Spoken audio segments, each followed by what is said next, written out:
Jung. Archetypes and the unconscious. Ever feel like, I don't know, maybe there's this like hidden code to just the whole human experience? Yeah. Like, why is it that certain stories just, they grab us no matter like what culture you're from, what time period? And today, that's what this whole deep dive is about. And we're cracking that code with, get this, Carl Jung and his, well, let's just say his pretty wild ideas about archetypes. And get ready for it, the collective unconscious. Yeah, we're going deep, people, exploring those, those invisible forces that kind of shape us, who we are deep down. I bet you're thinking, archetypes, collective what now? But honestly, trust me on this. This isn't some boring, dusty psych lecture, okay? Jung's ideas, they're like, think of it like a user manual, but for your inner world. And not just that, but how all that stuff inside, how it plays out in, well, everything. Your relationships, even like society as a whole, it's all connected. Okay, so no psych textbooks here, right? Just straight to the point. So give me like the Cliff Notes version, the super quick, what is an archetype? Like really? Okay, so imagine this. Your mind, it doesn't start empty. It's not a blank slate. It comes preloaded, but not with Spotify or anything like that, right? It's got these ancient patterns of how we think, how we behave, like universal built-in stuff. And you know what Jung called them? Archetypes. Think of them like blueprints for the human experience, influencing everything you do, everything you dream, even just how you connect with other people. It's wild. Hold on, so you're saying our minds, they don't start from scratch. There's like pre-installed software running the show from the get-go. Exactly. Think about instincts, right? Birds migrating, spiders spinning web, they don't learn that. It's just in them. The youngest of humans, we have these patterns too, but they come out through these archetypes. And the thing is, we all share them. Doesn't matter where you're born, when you're born, it's like this common human thread. Okay, now I'm starting to see this universal thing you're talking about. But how do these archetypes, how do they actually show up in our lives? Give me some concrete examples. All right, think about this. You know those recurring themes, the ones you see in myths and stories, religions even, and they're everywhere, right? Across every culture. The hero's journey, that wise old sage figure, good versus evil, these aren't just coincidences, no way. Jung, he believed they're like these expressions, these archetypes mumbling up from deep inside us. We're all tapping into that same source. So those classic stories, the ones that just grab you and you can't explain why, you're saying maybe there's something more to it. It's not just a good plot. It's like hitting on something deeper. Exactly. Like Jung, he pointed to this thing called the sun myth. It's found all over the world in so many cultures. And he wasn't saying, oh, they're all just literally talking about the sun in the sky. No, he saw the sun as a symbol, right? A symbol for how our souls journey, this big metaphor for enlightenment. And it just speaks to something deep down inside us. Even today, just think about it, we still connect light with knowledge. It's like ingrained in how we talk. Whoa, okay. So we're not just talking about dusty old relics here. These archetypes are like part of who we are, like woven into us. I'm into it. So if these archetypes are like blueprints, what are some of the structures they're building? Like, give me some specific examples of these archetypes. Well, there's one that's probably the most famous and honestly kind of spooky when you think about it. It's called the shadow. Ooh, the shadow self. Yeah, that sounds kind of ominous. Tell me more about that. Okay, so it's like imagine the dark side of the moon. It's the part of ourselves that we don't really want to look at. All that stuff we'd rather hide, our insecurities, any desires we're repressing, the traits we judge as bad. But here's the thing. Jung said, if you try to bury your shadow, all you're doing is making it stronger. Oh, no. Yeah. So ignoring it is not an option. Oh, man, that's not good. What happens then? It's like we end up projecting it onto other people. You ever notice that? Right. How quick we are to judge others for the exact same flaws that we hate in ourselves. Okay, yeah, I've totally been guilty of that. Right, like that coworker who's always late or the friend who can't start bragging. We see those flaws in them, but it's like we're blind to them in ourselves. Jung said that's the shadow at work. Okay, that's a little too real. So how do we deal with this shadow thing in a way that doesn't, mess us up? Jung, he was all about facing your shadow head on, like even befriending it. That's how you grow, really grow. Now, he didn't mean you should just act out all those negative impulses or anything. It's about understanding them, where they're coming from. So instead of constantly battling my shadow out there in the world, I got to make peace with it within myself. Way easier said than done, right? Oh, absolutely. It's a journey, that's for sure. And sometimes those shadow sides of ourselves, they can pop up in ways we don't expect. Like Jung actually wrote about this one guy, a scholar, 70 years old, at the top of his game, right? And out of nowhere, he just leaves his family for this young artist. Can you believe that? Whoa, okay, that's the twist. Jung, he saw that as a classic example of the shadow taking control. This guy, he spent his whole life suppressing his desires, that need for creative expression, and it just exploded out of him in this, well, pretty dramatic way. So wait, are you saying we should all just expect to have some kind of dramatic midlife crisis? Yeah. Because I don't know about that. No, not necessarily. The point is we all have a shadow side. And honestly, facing it head on, even though it can be really uncomfortable, it's way better than just letting it run the show from the shadows, you know? Okay, yeah, that makes sense. This is actually making me rethink a lot of my relationship drama, to be honest. Speaking of which, how does this whole archetype thing, how does it play into how we love, how we connect with others? Ooh, good question. That's where things get even more interesting. See, Jung, he explored this whole other level of it, the anima and the animus. Basically, it's the feminine archetype as it shows up in men and the masculine in women. Okay, I'm getting the feeling this is a whole other rabbit hole we're about to go down. But before we do, give me the Twitter version. How do these anima-animus archetypes, how do they mess with our relationships? Imagine this. You're carrying around this picture-perfect image of your ideal partner. But the thing is, it's not based on any real person, okay? It's all coming from your unconscious. And Jung, he said, these images, the anima and animus, they usually come from, you guessed it, our parents. Those early relationships, they shape everything. So are you saying that love at first sight feeling might actually be my animus anima going nuts? Because honestly, that would explain a lot about my love life, and not in a good way. It's definitely something to think about. See, these archetypes, they can create this crazy intense attraction, but on the other hand, they can also lead to a whole lot of misunderstandings, even conflict. Because let's face it, those projections, they don't always match up with reality. It's almost like our unconscious is trying to play matchmaker, but with this really specific and sometimes just crazy-making agenda. Tell me about it. And to think, we haven't even gotten to the adventure novels yet. Oh, right. Jung actually used Rider Haggard's, that classic adventure story to really illustrate this whole anima archetype in action. Wait, hold on. A cheesy adventure novel? Yeah. Seriously, you're telling me there's, deep psychological insight to be found in that? Oh, absolutely. The whole story revolves around this character, Aisha. She's this ageless queen, totally alluring, but also kind of dangerous. And she embodies this powerful but ultimately dangerous feminine archetype. Okay, so what you're saying is that even the books and movies we're drawn to, even that could be influenced by these unconscious archetypes. It's kind of blowing my mind right now. But before we go full-on film critic here, tell me more about this she character. What does she tell us about the anima archetype? Well, Aisha, she's got this captivating allure about her, this kind of timeless beauty and wisdom, and it just draws men to her, you know? Okay, so this Aisha character, she's got this, magnetic pull. But then there's a dangerous side, too. It sounds kind of familiar, actually, when I think about some relationships I've seen, Exactly. See, that's what Jung was getting at with all this. It's not just about analyzing some book, right? It's about recognizing these patterns, these archetypes. They're playing out in our own lives all the time. That love at first sight thing, or that feeling you get like, this person is my destiny. Yeah, that could be your animus, projecting all over the place. Okay, so how do we tell the difference then? How do we know when it's the real deal, genuine connection, versus just our unconscious messing with us? Man, that is the million-dollar question, isn't it? It takes time, that's for sure. And self-awareness, obviously. You got to be willing to look a little deeper beyond that surface-level stuff. Jung, he truly believed that it's when we can integrate these archetypes, not just be, controlled by them. That's the key to having relationships that are actually healthy, that fulfill you. Yeah, well, easier said than done, right? Yeah. Especially when those archetypal images, they could be so strong, so compelling. But okay, before we get too lost in the love lives of our psyches, let's back up a sec.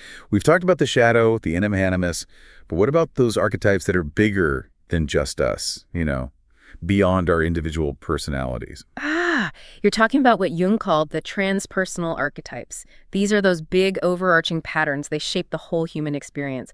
And one that really fits with what you're talking about, that search for meaning, it's the wise old man archetype. Or sometimes it's the wise old woman, but you get the idea. Okay, now you've got my attention. Give it to me straight. What's that all about? Think about those figures you see in myths and stories, the ones who just radiate wisdom and guidance. Merlin the wizard, right? Yeah. Yoda from Star Wars. Even just that classic grandmother figure, full of wisdom. They're like this well of deep knowledge, this connection to something ancient, something profound. Okay, yeah, I get the fairy tale version. But how does this wise old man-woman archetype, how does it show up for us in the real world? It's that feeling we all have, that yearning for our lives, to have meaning, to have purpose, right? It's why we look for mentors, why we get into spiritual stuff, why we're obsessed with finding our passion. That's the wise old man-woman archetype working through us. It's like it's urging us, look beyond the day-to-day, connect with something bigger. So hold on, are you saying that restlessness I feel sometimes, like there's got to be more to life than this? Yeah. That's not just me being dramatic? No way. It's that archetypal energy, man. It's pushing you to grow, to become who you're meant to be. Jung, he even had this vivid dream about it. He dreamt of a king, right? And the king, he's seeking rest in a graveyard. Sounds kind of morbid, but he's surrendering to death, right? But then, boom, this powerful black horse shows up, symbolizing instinct, this burst of vitality, like a whole new phase is beginning. Whoa, even in death, there's a spark of rebirth, huh? I like that. But this is all kind of abstract still. How do we actually tap into that wise old man-woman energy? Right. Do you got to go on some crazy hero's quest or something? You might be surprised, actually. That wise old man-woman archetype, it can pop up in the most unexpected places. It might be this quiet voice inside you urging you to take a chance. Or maybe it's a book you read that just resonates with your soul. Could even be like a deep conversation with a total stranger that gives you a whole new perspective. You never know. So it's about being open, paying attention to those moments of insight, those little synchronicities that seem to be guiding us in a certain direction. You got it. And for Jung, dreams, they were huge. One of the most powerful ways to access those archetypal energies, he said. Dreams. Okay, yeah, always a fascinating topic. And a little confusing sometimes, to be honest. Yeah. How do dreams fit into all of this, then? Jung, he was convinced that dreams, they're not just random nonsense happening in our brains. To him, they were messages straight from the unconscious, and they're often packed with archetypal imagery, full of symbolism. Okay, so that weird dream I had last night where I was like being chased by a giant talking banana, you're telling me that actually means something? Hey, it very well might. And look, I can't interpret your dream for you, right? But the important thing is to pay attention. What are the recurring symbols that come up for you? What emotions are the strongest? That's your unconscious trying to get your attention. Okay, note to self. Start keeping a dream journal. But dreams aside, did Jung talk about any other ways to, like, connect with this unconscious world? Because I don't know about you, but I'm not exactly an expert dream interpreter. Oh, for sure. He was really big on something he called active imagination. It's like, imagine a waking dream state. You're consciously engaging with your imagination, letting it run wild. So, like, daydreaming with a purpose, how does that actually work? It could be journaling, painting, even just taking a walk in nature and letting your mind wander, whatever works for you. The point is to create space for those unconscious images, those insights, to bubble up to the surface. This makes me realize how much we, like, shut down our imaginations as adults. We're so caught up in the real world that we lose touch with that inner world, all those symbols and archetypes. And that's a real shame, you know? Because Jung believed that's where it's at, that unconscious realm. It's where our creativity comes from, our intuition, even our potential to grow and transform. That's what we're missing out on. It's like we've been given this incredible map, this guide to who we really are. But somewhere along the way, we forgot how to read it. Exactly. But the good news is, it's never too late to learn that language again. Jung, he believed that this journey we're on, becoming who we're truly meant to be, he called it individuation. And he said it's a lifelong adventure. Individuation, right. There's that word again. It sounds so, well, individual. But we've been talking about this collective unconscious thing this whole time. So how do those two connect then? Ooh, good question. That gets right to the heart of Jung's ideas, actually. He believed that when we're born, we're basically embedded in this collective unconscious, this shared pool of archetypes, instincts, all that stuff. So, like, we're all swimming in the same waters, soaking up those universal patterns and stories? Exactly. But as we grow up, we start to differentiate. We develop our own unique personalities, our own way of seeing the world. We start swimming in our own lanes, so to speak. Yeah. But it's not like we ever completely leave those shared waters. Right. Right. Individuation, it's not about becoming totally separate from everything and everyone else. It's more like we're taking those collective experiences and weaving them into our own unique sense of self. Does that make sense? Yeah, totally. So it's like we're each this unique expression of those universal archetypes, kind of like variations on a theme. Exactly. And for Jung, this whole individuation thing, it meant becoming more and more aware of those archetypes within us, those universal stories that we're all living out in our own way. Okay, I think I'm starting to see how all of this fits together now. But what does this individuation process actually look like in real life? Is there a step-by-step guide? Or is it more like choose your own adventure? It's definitely more of a journey. There's no one right way to do it. But for Jung, it usually meant you had to confront those shadow aspects of yourself, those parts you'd rather keep hidden. So it's not all sunshine and self-discovery then? Yeah. There's some tough stuff involved too, huh? There can be, yeah. But remember, those shadow parts, they're not all bad. They actually hold some really valuable lessons for us. They can show us our deepest fears, what we're missing in our lives, even our hidden potential. And that stuff's in there too. So it's about making friends with the darkness, not just chasing the light all the time. You got it. It's about recognizing that those shadow parts, they're just as much a part of us as all the good stuff. And when we can integrate both, that's where true wholeness comes from. This is making me think about those times when I've been really judgmental of someone, really harsh, and then later I realized I was just projecting my own stuff onto them. Like it wasn't even really about them. It was about me all along. Exactly. The shadow loves to do that. It projects outward, so we end up seeing in other people what we don't want to see in ourselves. So those times when we get triggered by someone, those times we react with a lot of anger, a lot of judgment, those are actually opportunities to learn about ourselves. 100%. They're like little invitations to look inward and ask, what is it about this person, this situation that's setting me off? What part of me am I projecting outward right now? That's a good way to look at it. Yeah. So instead of just playing the blame game, we can use those moments to look in the mirror, right? Yeah. Reflect on what's going on inside. But that takes guts, though, doesn't it? A lot of honesty to look that closely. It does, yeah. But I'll tell you, the payoff is huge. Like Jung said, the privilege of a lifetime is being who you are. And he meant it, That's a good quote. He's saying that real freedom, it comes from accepting all of ourselves, even those messy shadow parts. Exactly. When we can embrace all of who we are, that's when we can really step into our power, become who we were meant to be. It's like we're all these diamonds in the rough. Mm-hmm. And this individuation thing, this journey we're on, it's like we're polishing those rough edges. And what's underneath? Pure brilliance. I love that. And here's the thing, as each of us does that inner work, it's like we're contributing to the collective polishing, if that makes sense. So it's not just about us, our own personal growth. It's about making the world a better place, a more conscious, more compassionate place for everyone. Exactly. When we're more aware of our own shadows, we're less likely to project them onto other people. And that creates more space for understanding, for empathy, for real connection. And that's what it's all about, right? This has been amazing. I feel like I have a whole new understanding of what it means to be human, all the ups and downs, the good and the bad, all of it. And remember, this is really just the beginning. Jung's work, it's like this treasure chest full of wisdom. You can keep digging into it for years and years and still find new stuff. So where do we go from here? What's the next step for someone who's like, okay, I'm hooked, I want to learn more. What do they do? You've already done the most important thing. You've opened your mind to the possibility that there's more to life than meets the eye, right? That there's this whole hidden world inside of us just waiting to be explored. And that is what this deep dive is all about, diving into those depths and finding those treasures. So as we wrap up this part of our Jungian adventure, I want to leave you with this. Jung said that archetypes, by their very nature, are unconscious.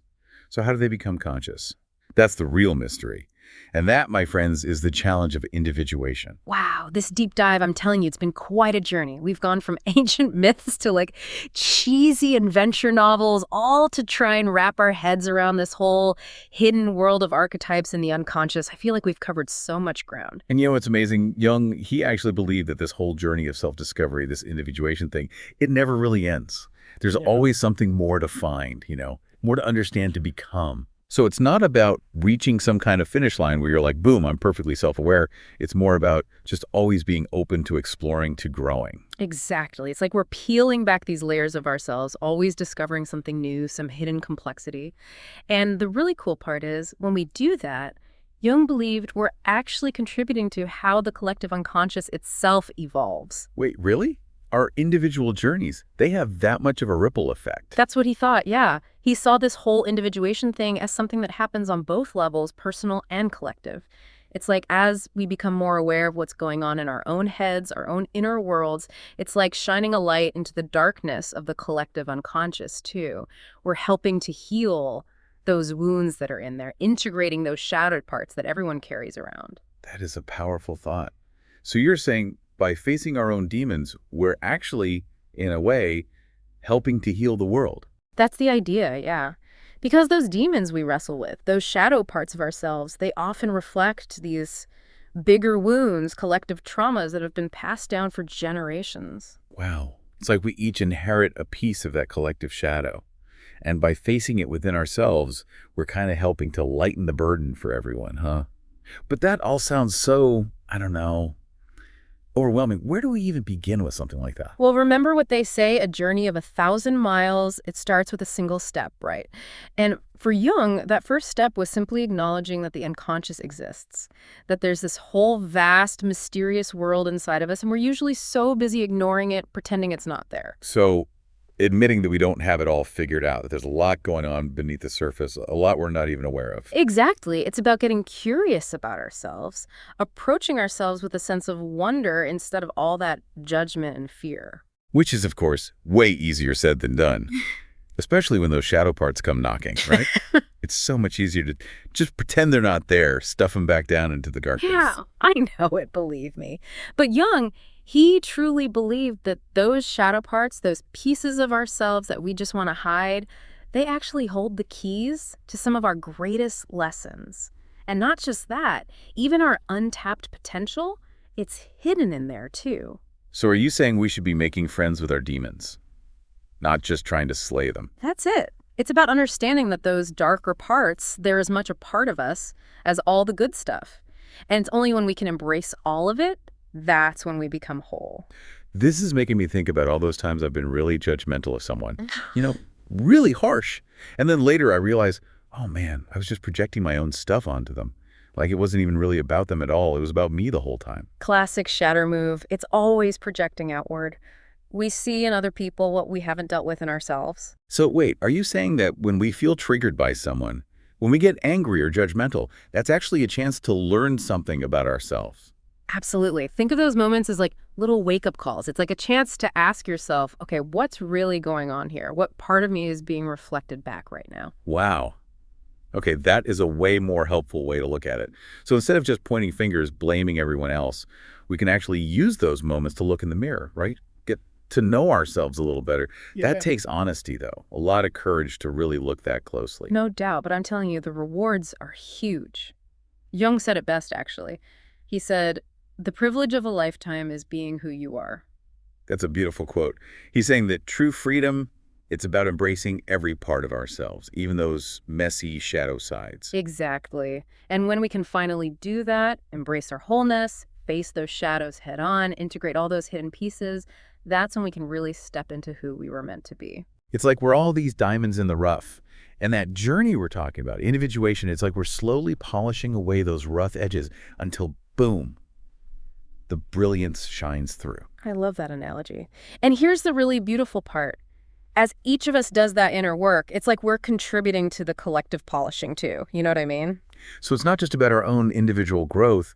It's about making the world a more conscious, more compassionate place for everyone. Exactly. The more aware we are of our own shadows, the less likely we are to project them onto other people. And what does that create?